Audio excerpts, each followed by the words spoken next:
दर्शक बंधु समस्त मोर स्वादर सहित नमस्ते। दर्शक बंधु सत्य उपदेश बिना मानव जातिर उन्नतिर अन्य कौनसी उपाय नहीं।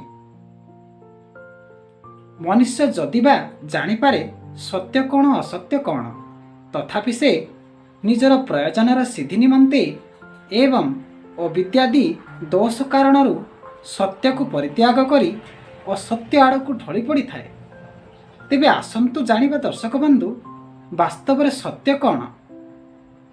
दर्शक बंधु जहाँ ईश्वरंकर गुणकर्म स्वभाव एवं वेदर अनुकूल ताहा ही सत्य, एवं जो सबू ईश्वरंकर गुणकर्म स्वभाव और वेदर विरुद्ध से सबू असत्य।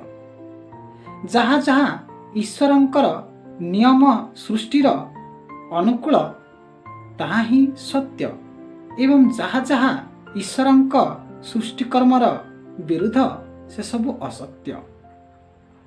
जो सबू विद्या निजर आत्मार एवं अन्य मानकर आत्मार पवित्रता प्रदान करे से सबू सत्य अटे।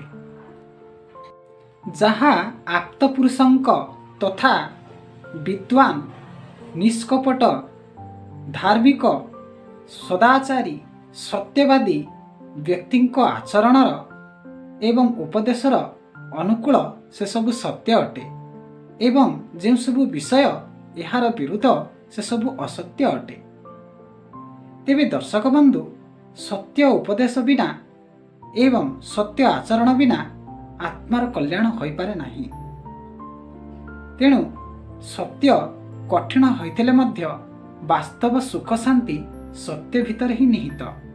तेणु निजर बुद्धि को प्रयोग करी सत्य असत्यर आचरण करंतु। इति ओम।